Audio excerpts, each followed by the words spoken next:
afternoon. Good evening po sa inyong lahat. Hi. Thank you, Pastor Zep, for that introduction. Maraming salamat sa pag-invite sa akin. And you will be seeing me, hopefully, not just tonight, but you will be seeing me sa mga susunod pang mga buwan. And you will be the ones to decide kung gusto nyo pa ba akong marinig after na itong sermon na ito. But I'm gonna try to do my best. I see that your pastor, your leaders here, and kayo din, you're giving your best for the Lord. And that is my motto in life. God, Jesus Christ, deserves nothing less than our best kapag may ginagawa tayo. And so I would like to thank again the opportunity to share with you the Word of God tonight. I hope that you will be blessed. Medyo kinakabahan ako kasi it's been a while since I shared the Word of God in this kind of setting. So naninibago ako. I became a lawyer, but I was a pastor for so many years. And I've been a youth pastor for so many years. Kaya iba yung feeling kapag kaharap mo na naman yung mga kabataan eh, oh. Pag tumitingin sa'yo, kala mo walang ginawang kalokohan eh. Kala mo, seryoso talaga eh. Pero alam mo yun, pag tumitingin sa'yo yung mga kabataan, masarap yan pag lalo pag naging kaibigan mo na. May magkaibigan tayo kaya mag-alala. Ako lang, nakatayo lang ako dito, pero we can develop a very deep relationship with each other. Mga ganyan tinginan. Alam ko yan eh. Mga ganyan tingin eh. So again, I'm Pastor Ronald Toledo. I'm so happy to meet you. Let's go with the message of God this evening for us. I entitled this message, A Brave New World. Perhaps some of you are familiar with this title. This is the title of Aldous Huxley's book. Hindi ko i-discuss yun ngayon. Okay? But naisip ko lang. Whenever I think about the resurrection of the Lord Jesus Christ, because that is our topic for this month, yung pagkabuhay na magmuli ng Panginoong Jesucristo, ito talaga yung phrase na a brave new world. Isang bago at isang matapang na mundo. So let's go to the verses again. Please. Basahin lang natin to. Nababasa nyo ba? Hindi. Okay? So, John 20 verses 19 to 21. In verse 19 it says, On the evening of that first day of the week, when the disciples were together, with the doors locked for fear of the Jewish leaders, Jesus came and stood among them and said, Peace be with you. After he said this, he showed them his hands and his side. The disciples were overjoyed when they see the Lord. Again, Jesus said, Peace be with you. As the Father has sent me, I am sending you. Let's go to the next slide. And this is my propositions to you this evening. Babasahin ko pa rin. And I want you to, ito lang yung sasabihin ko tonight. Itong tatlong bagay na ito. Number 1, the resurrection of Jesus Christ ushered in, or it brought in, a people of peace, not fear. Why? Because Jesus Christ has already won the battle. Number 2, the resurrection of Jesus Christ created a people of scars. Mamaya, explain ko yan na people of scars na yan, not people of revenge. And number 3, the resurrection of the Lord Jesus Christ called us to be a people who are sent and not a people who are being sheltered. Let's go to the first point. When Jesus Christ rose again from the dead, he conquered sin, death, and hell. Okay? And when Jesus Christ conquered sin, hell, and death, do you know the first words na sinabi niya? What was the first word that Jesus Christ said to his disciples?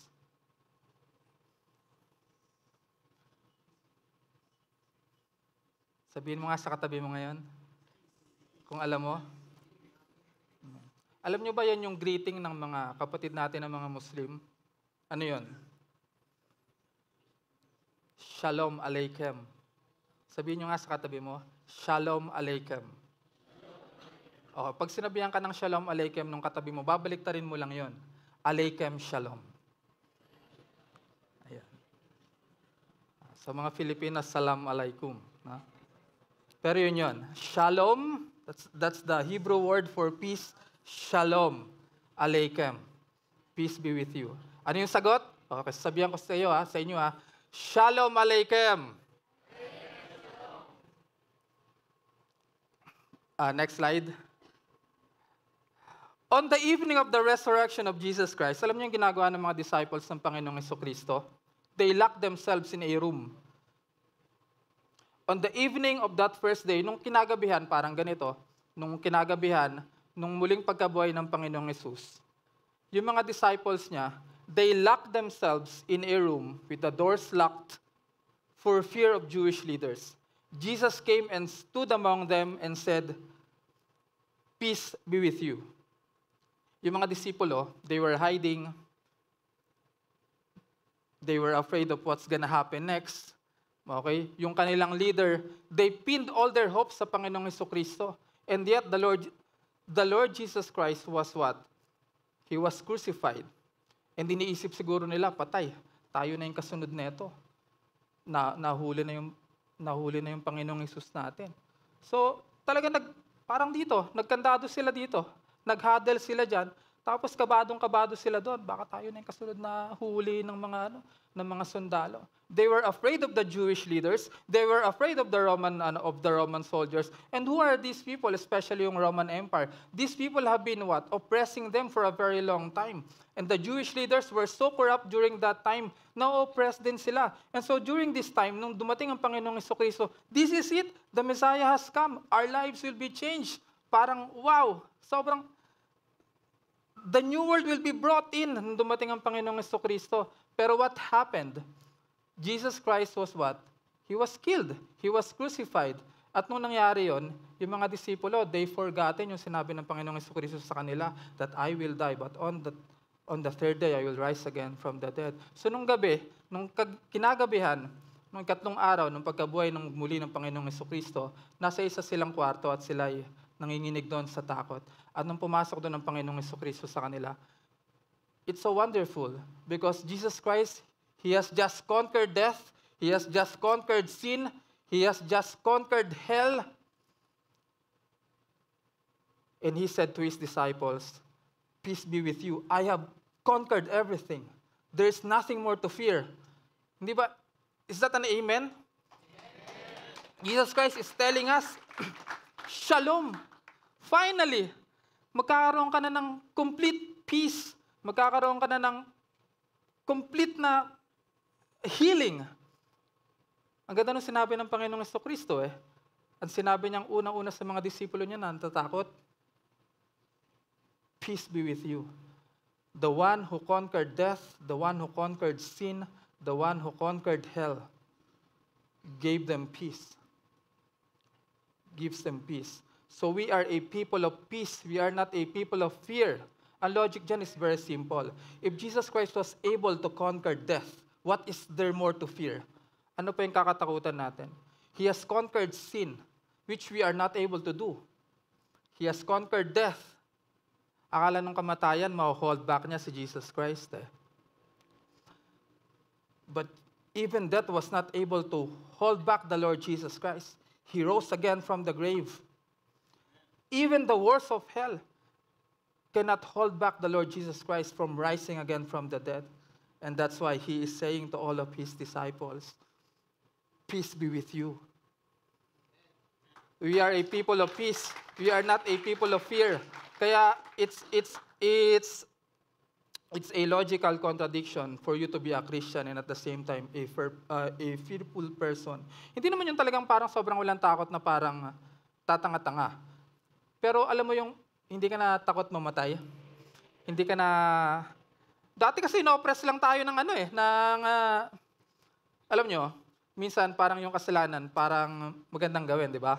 Parang okay din gawin talaga no? Pag gagawa ka ng kasalanan, parang okay din parang masaya Pero ang totoo, pag gumagawa ka ng kasalanan, tinan mo, natatakot ka. Di ba? Subukan yung sapakin ako dito. Ewan ko lang kung hindi ka matakot. Subukan yung batuin ako dito.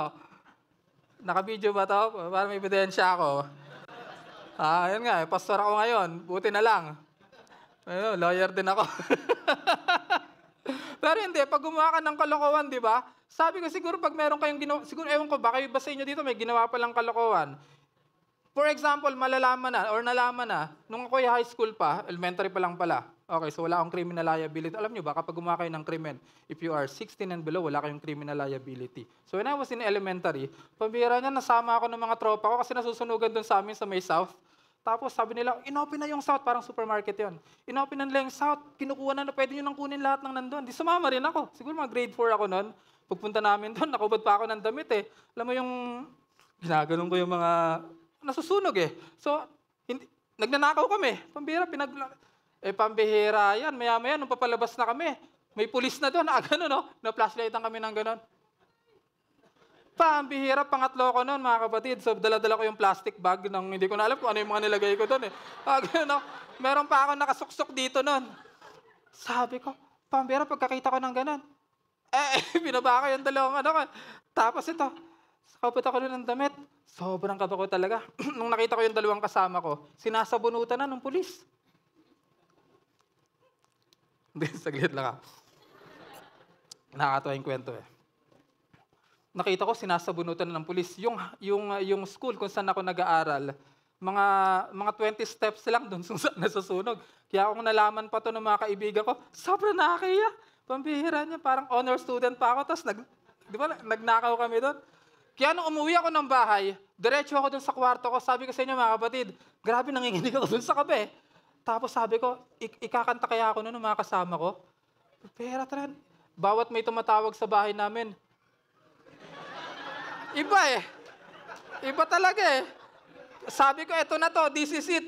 I was expecting the worst that could happen. Para mga disipulo lang yan, I was expecting the worst that would happen. Because I have made a very terrible mistake in my life na sumama ako dun sa mga kaibigan ko na yun para magnakaw. Dapat nanonood kami ng Ghost Fighter pa noon, ng time na natin. Mali eh. Pero tingnan mo, akala natin pag gumagawa ng kasalanan para masaya. Pero ang ending nun, fear. And you do not want to face God on Judgment Day na ikaw ay isang makasalanan. Fear. At tingnan nyo, takot tayong mamatay. For the wages of sin is death.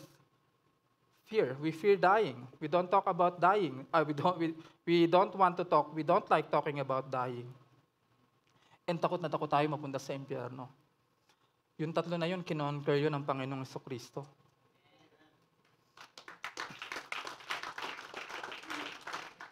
At yung tatlo na yun, para sa atin lahat yun. Para sa atin dapat yung kamatayan, kasi mga makasalanan tayo. Para sa atin dapat yung impyerno. Kinonquer ng Panginoong Jesucristo yun. And now His message to His disciples, and to those who want to be His disciples is, Shalom. Peace be with you. I have conquered death. What is there more to fear? Kaya tayo mga kapatid, kung kayo ay medyo makakabatutan pa, siyempre, kabahan ka talaga kayong gagawa kayo ng mali. Pero ito, we are a people of peace. We are not a people of fear. Next slide, please.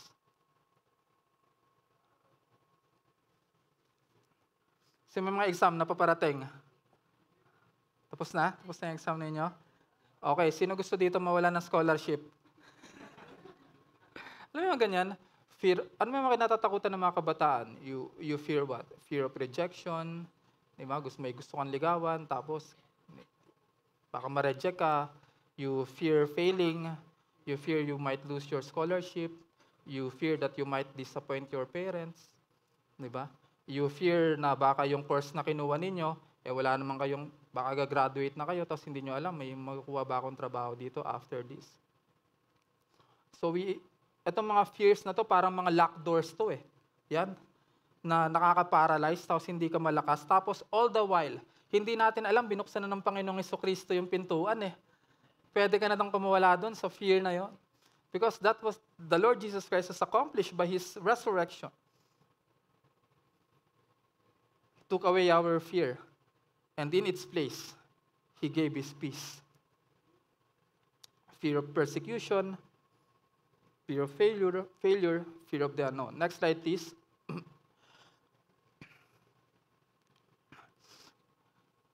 The Roman authorities, the Jewish authorities thought that they had silenced the Lord Jesus Christ, but His resurrection proved His kingdom is unshakable. The first words Jesus spoke to His fearful disciples were, "Peace be with you." Next verse.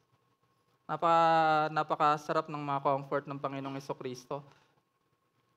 Lalo ngayon na parang may iba natatakot sila, baka i-invade na ng China yung Taiwan. Di ba? Tapos tayo, baka makasama tayo sa giyera. Pag inisip mo itong mga bagay na ito, mapaparalyze ka eh. Gaya nyo, ba't pa kayo nag-aaral? Baka magyara na bukas. Bera, di ba? Tapos kayo ngayon. Buti kami, ako, magpo-40 na ako. Buti umabot pa ako ng 40. Magpo-40. So, baka kayo, hindi na kayo umabot. O, di ba? Okay lang. Jesus Christ has conquered death. Kahit maghera sila tomorrow, it's okay. We are not a people of fear. We are a people of peace. Next slide. Clicker nga tayo, no? And the one who conquered death, sin, and hell is the one who bears scars and not revenge. Ito, gusto ko mag-focus dito. Yung Panginoong Jesucristo, tanong ko talaga to eh. Nung ang Panginoong Jesucristo ay nabuhay na magmuli. Alam niyo, meron siyang dinala sa kamatayan niya, na ito lang, wala siyang ibang dinala. He brought with Him His scars sa kanyang mga kamay kung saan siya ipinako, at sa kanyang side kung saan siya tinusok. Dala-dala niya yun nung namatay siya. Tingnan niyo sa verse 20. In verse 20, after He said this, He showed them His hands and side. Ba't niya pinakita yung kamay niya, tsaka yung side niya? Andun yung mga marks, andun yung mga healed na mga wounds, andun yung mga scars. When the disciples saw yung mga scars na yon, they were overjoyed. They were overjoyed when they saw the Lord. Iniisip ko talaga to eh. Why did Jesus Christ keep His scars? Bakit niya yun sinama? Pwede naman, di ba? Ako ina-expect ko talaga eh, when I am resurrected back again from the grave, ayoko ng scars eh. Tingnan nyo, nagpo-opera ako ng pimples lang to ah. Pina-operahan ko to, sobrang sakit, gumastos pa ako ng 3,500. Ang pangit pa rin ng resulta. Tapos if I'm going to strip off, may kita nyo, sobrang dami ko rin mga scars. O tingnan nyo, huwag nyo nang tingnan yung katabi ninyo. Mamaya, titingnan nyo pa. Yung mga scars na yan, kinahiya natin yan eh. Di ba? Wow, ang kikinis ah. Walang maana. Iba nakatingin sa akin talaga ng gano'n eh. Ayan, tingnan mo yan, wala yan. If I am resurrected, when I am glorified someday, when I resurrect someday, pag ako'y namatay at nabuhay na magmuli, di ba gusto ko perfect eh? Perfect skin, perfect everything. You know what? When Jesus Christ was resurrected, He still has His scars with Him. Iniwan niya yon. Hinayaan niyang nandun lang yon.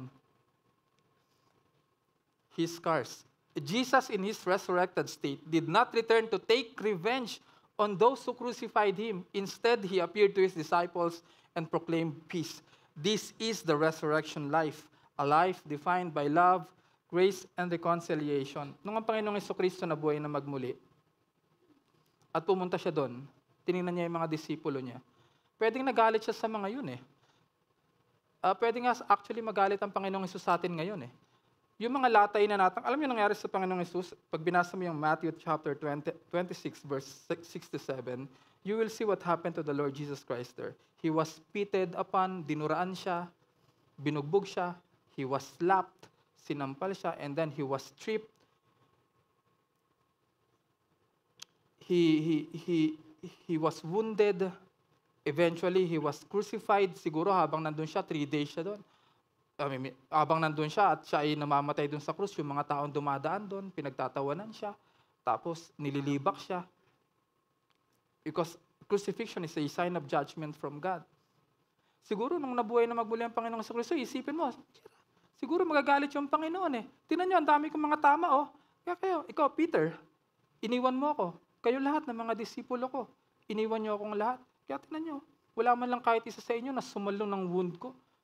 Ito, ang gaganda ng mga kinis ng mga balat ninyo. Pero wala kayong makikitang ganun nung ang Panginoong Jesucristo ay nagpakita na magbulis sa kanyang mga disipulo. But, He kept those scars. You know why?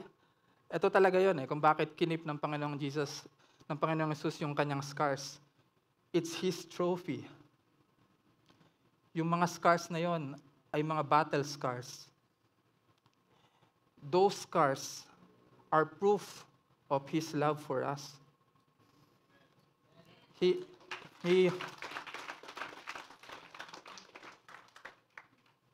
Nung siya ay namamatay doon sa krus, di ba? He could have He could have killed lahat ng mga soldiers na naroon.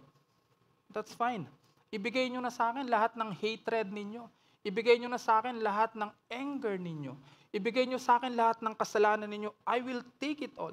I will absorb it in my body. In fact, that's what the Lord Jesus Christ was doing on the cross. He was absorbing God's justice on His body. And when He was resurrected from the dead, hindi niya yung pinamukha sa atin na dahil sa ninyo, ang dami kong mga wounds and scars. Pero these are my trophies of how I loved my disciples. Ito mga to, trophies ko to. These are my battle scars. Yung mga kotse natin, ayaw natin na Kung may kotse ka, ayaw mo nagagasgasan. Yung Panginoong Jesucristo. See? Meron pa diyang isang disipulo, basahin nyo lang yung chapter 20 na yan. Meron pa diyang isang disipulo na nung gabi na yun, wala siya dyan. Si Thomas. Sabi ni Thomas nung binalita sa kanya, we've seen the Lord, Thomas. Sayang, wala ka doon. Sabi ni Thomas, unless I see and I touch and I insert my finger sa kanyang wound, I will not believe. Nung nagpakita ang Panginoong Jesucristo sa kanya, sabi niya, come here, Thomas. Come here. Look at my nail scars. Put your fingers on my wounds. Yan yung Savior na meron tayo. That's why we are a people. And in the same way, we are a people who must bear scars as well. Patingin nga lately ng mga sugat ninyo para sa Panginoong Jesucristo. Isn't that a wonderful thought? Na yung Savior natin, na yung resurrected Lord natin, nag-bear siya ng mga scars for us. Are we also willing to bear scars for the Lord Jesus Christ? Amen. Kung dati, tayo yung nagbibigay ng mga sugat sa mga taong nakapaligid sa atin, taas ang kamay. Ayan. Kung tayo dati yung nagbibigay ng sugat sa Panginoong Jesucristo at sa mga tao na nakapaligid sa atin, ngayon, iba na. Tayo yung tumatanggap ng mga sugat. And it does not matter kung tanggapin natin yung mga sugat na yon. Because dadali natin yon that these are our trophies, our proof na mahal natin yung mga tao na to kahit na sinusugatan tayo, kahit na sinasaktan tayo. And that's how we are going to conquer the world. Jesus Christ conquered the world not through violence, but through these scars, by receiving all the hatred of the world in His body. And in exchange, in-offer niya yung kanyang love and forgiveness sa mga tao. We are a people. Dito sa brave new world ng mga Christians, we are a people of scars, and not people of revenge. Kaya kayo, mukha kayong iba sa inyo, parang may mga sasaktan pa mamaya eh. Mga panakit. Yung pananakit yan, pwedeng physical yan, pwedeng emotional yan, pwedeng psychological yan. O kung dati tayo yung nanunugat, ngayon, ilabas nyo na yung mga itak pag susugat. Ngayon, tayo na yung tatanggap ng mga sugat. Alang-alang sa Panginoong Jesucristo. If that's the way, para itong tao na ito makakilala sa Panginoong Jesucristo, maramdaman niya yung pag-ibig ng Panginoong Jesucristo, tatanggapin ko lahat ng scars na yan. At wala akong pakialam. Okay lang sa akin yan. That will be my trophy. Para kapag nakaharap ko na ang Panginoong Jesucristo balang araw. Alam nyo, pag umarap ang Panginoong Jesucristo balang araw, makikita nyo ang Panginoong Jesucristo, He's still the same because He is the same yesterday, today, and forever. Makikita nyo pa rin siya, andun pa rin yung mga healed wounds niya. Ang gandaan sa wounds, nag-heal eh. Yung scars ni Jesus Christ nandoon pa rin. At kapag ipinakita sa akin yun ng Panginoon, gusto ko rin may maipakita ako sa Kanya that these are the wounds, these are the scars that I receive para sa iyo, Panginoon. We are a people of scars, people, not a people of revenge. And lastly, tapos na. Parang ang bilis. para ma-invite pa ako. Ganun yun. Ganun yun. Kala nyo, ngayon lang yan. Susunod niya, mahaba na. Kasi ano yan naiipon. Kaya mamaya, alamin kong ilang minutes pa yung naiwan sa akin Sisingilin ko yon next time. But I'm not gonna extend. Next slide, please, brother. See? He still has his wounds. Ayun, si Thomas. Pasok niya pa ng ganun. Next. Ayun. Ayun natin na scars no? Ang pangit tingnan unang-unang pagkatingin mo dito, yan si Pat Hardison. Tinignan mo siya parang, di ba, parang sobrang shocking kilala niyo ba siya? Alam niyo bakit nagkaroon siya ng ganyang scar? Because he is a firefighter and he saved an 8-year-old child from a burning house. Iniligtas niya yung bata. Kaya siya nagkaroon ng ganyang scarring. At kahit na nagkaroon na ng operation, ganyan lang. Yan na yung inabot nung operation sa kanya. See, now that you know na yung scar niya na yan ay nakuha niya because of his heroism, hindi na no? Parang beautiful scars na yan Di ba? Iba nung nalaman ko na itong tao na to, nga naman, pag nakasalubong ko yan mamaya dyan sa daan, magkakasugatan tayo, brother, kapag medyo mali yung approach mo sa akin. Pero ngayon nalaman nyo na he got those scars precisely because he saved a life. To me, it's beautiful. Alam nyo, huwag kayong matakot na masugatan kayo dahil nagmamahal kayo ng mga tao at hindi kayo gumaganti, hindi kayo nagpapakita ng revenge. To them, para mukha kayong kawawa. But in my eyes, in the eyes of our Lord and Savior Jesus Christ, those are beautiful scars. And finally, we can identify with Him. May scars ka din ng pag-ibig. Mayroon din ako. Sana nga, hindi niya na pinabago yan. Pero kasi yung culture natin, yung society natin, ayaw sa mga sugat no? Pag nakikita siya ng mga tao, people will judge him. But that's the story behind that face. Okay, next. Next slide, please. In Isaiah 53 verse 5, it says, Jesus was pierced for our transgressions. He was crushed for our iniquities. The punishment that brought us peace was on Him. And by His wounds, we are healed. Si Jesus Christ lang ang alam ko na victim, pero victor.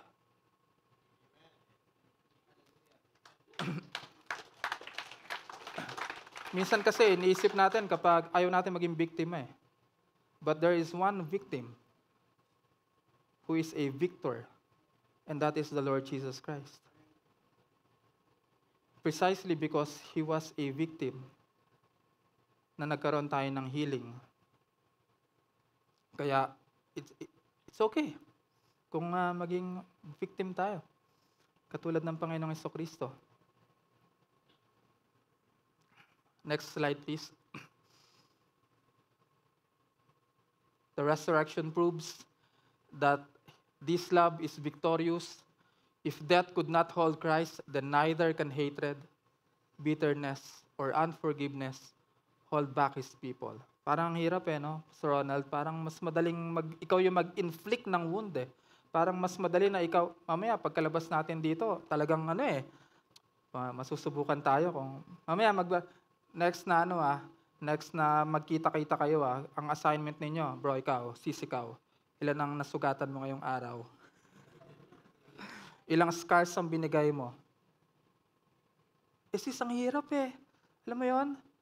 Ba't talaga parang pag nakikita ko pa lang yon, nainis na ako bro, wala talaga Kulang pa nga yung binigay ko, tinagdagan ko pa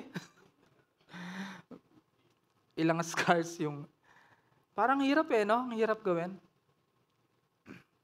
But the resurrection of the Lord Jesus Christ tells us that it can be done.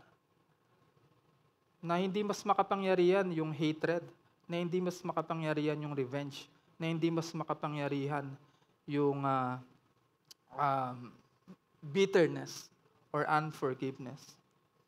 In the same way that this did not hold the Lord Jesus back from rising from the dead, it will not hold His people back. Kaya nyo rin. Kaya rin natin. We are a people of scars. We are not a people of revenge. Next slide, please.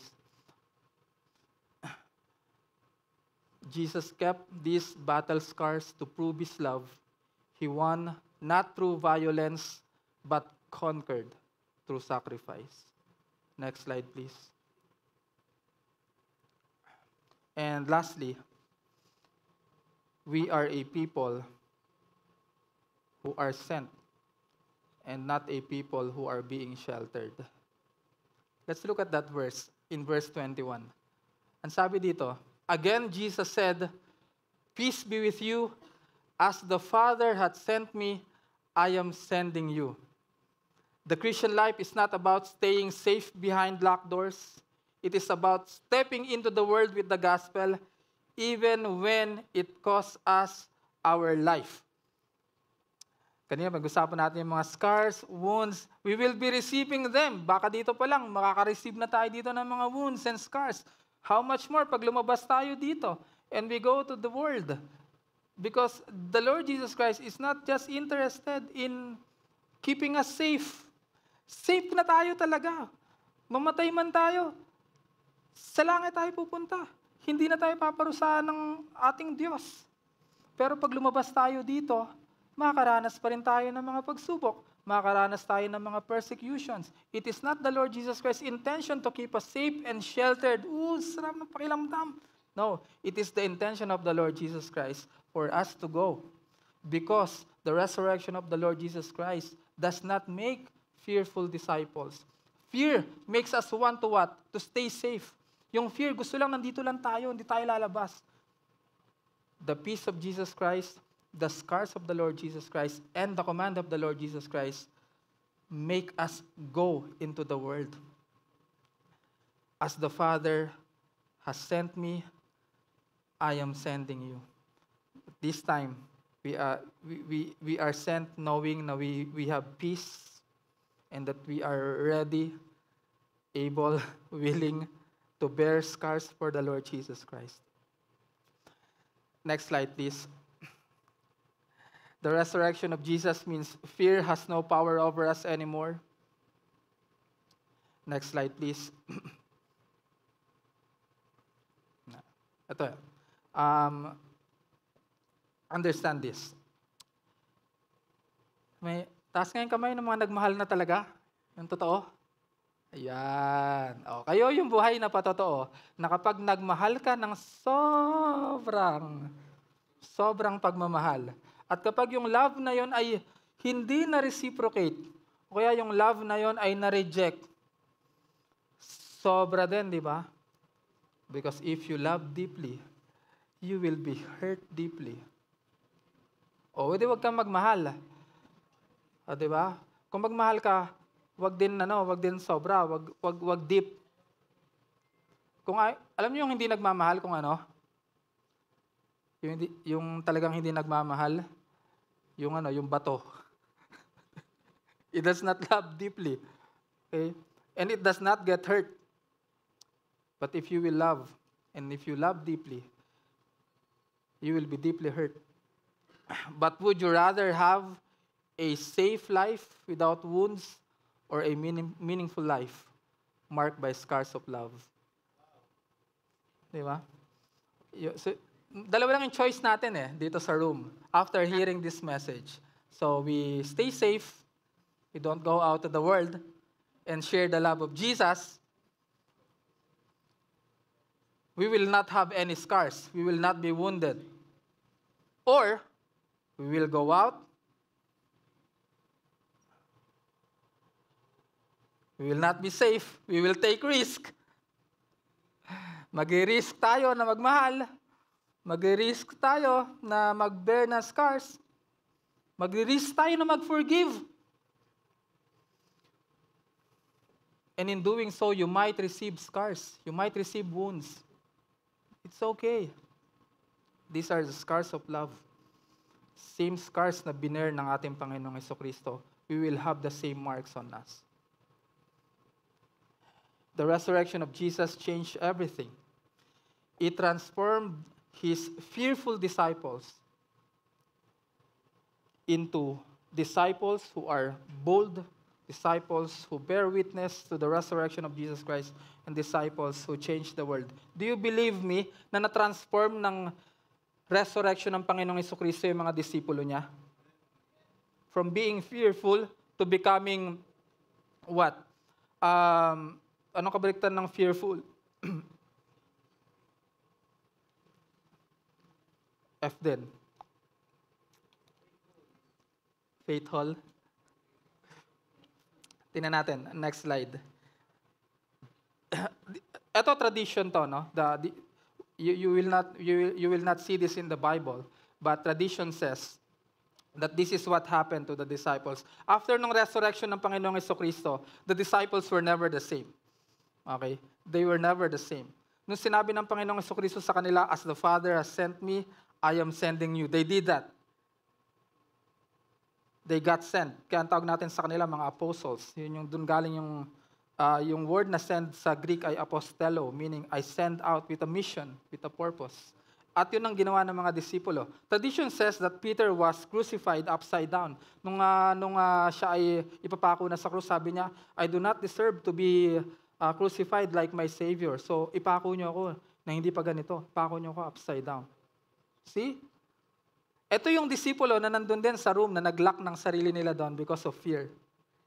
And now they are bold witness for the Lord Jesus Christ. Willing to take scars for the Lord Jesus Christ.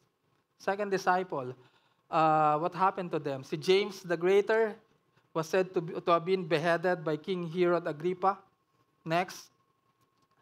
Tinanong natin kung meron ditong disipulo na medyo maganda yung naging buhay. Meron, si John. Yung sumulat ng Book of Revelation. He lived up until hanggang 100 years old yata. He lived to an old age. But at some point in his life, at one point in his life, inilagay siya sa kumukulong mantika. Iba yun no? Kumukulong mantika. But he survived. Siya lang yung tumanda doon na na prito lang. Next slide. Next slide. Andrew. Andrew was also crucified. Philip, si Andrew was crucified on an X-shaped cross. Grabe, no? Yung nangyari sa mga disipulo. Ito yung mga takot na mga disipulo, Next. Takot na takot kanina. Ni ayaw lumabas, kinandado pa yung sarili nila. Philip was traditionally believed to have been crucified in modern-day Turkey. Next. Bartholomew, Nathaniel. Okay? It was said that he was flayed alive, binalatan ng buhay. And beheaded. Okay lang sana yung binehead, tapos tsaka binalatan no? Para mas magandang, binalatan muna. Tapos, binehead. Next. Si Matthew. Matthew was believed to have been either martyred by sword or stoned and then beheaded. Matthew, the tax collector. Next. Thomas.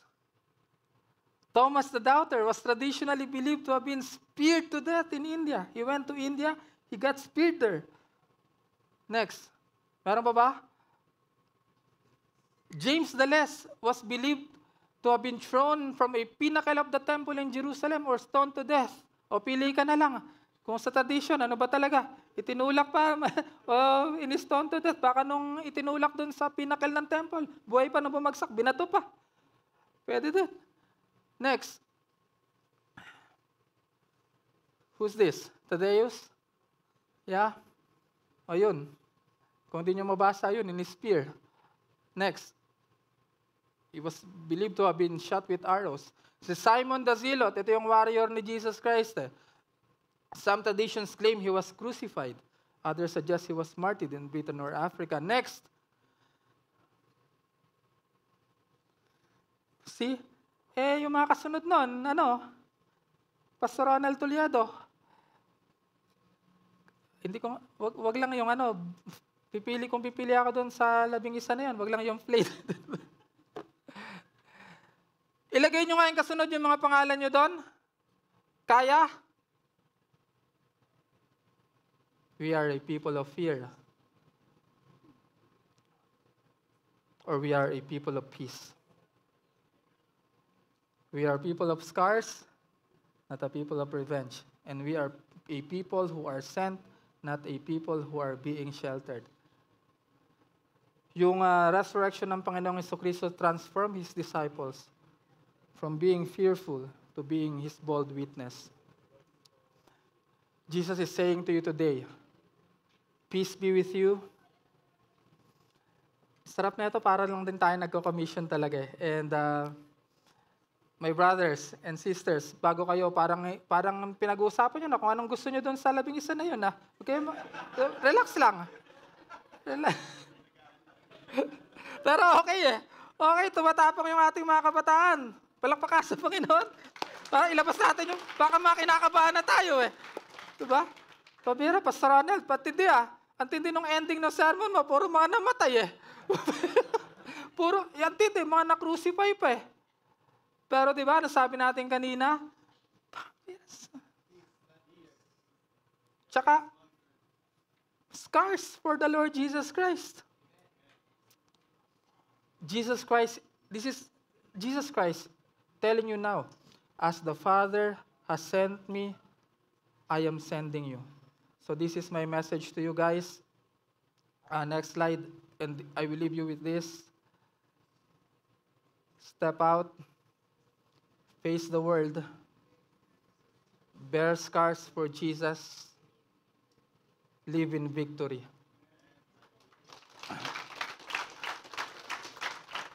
And remember that we are not fighting for victory, iba yun.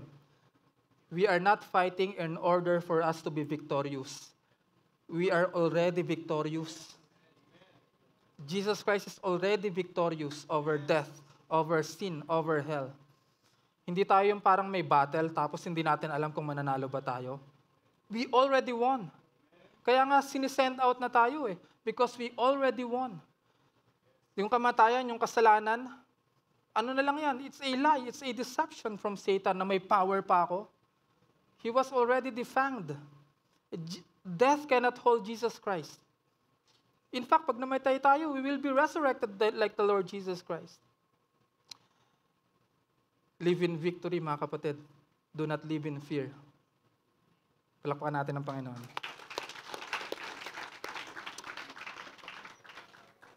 Let me pray for you. Let's bow our heads, close our eyes. Our Father in heaven, we praise you, we thank you. Thank you for sending your Son, our Lord and Savior, Jesus Christ, who bare our sins in order to remove our fears.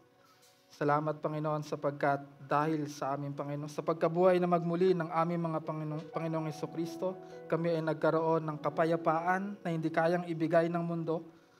Bagkos kami ay nawalan ng takot at bagkos pinalitan ninyo ng inyong kapayapaan. Na kami, Panginoon, ay meron pong mandate sa mundo. We have a mission to bear scars for the Lord Jesus Christ. To love like the Lord Jesus Christ. To forgive like the Lord Jesus Christ.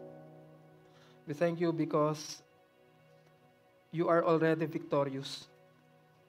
And that we are not fighting in order to be victorious. But you already won. Salamat, Panginoon, sapagkat isinama nyo kami sa inyo pong pagkapanalo. At kami, Panginoon, ay handa. We are ready to step out. We are ready to bear scars for you.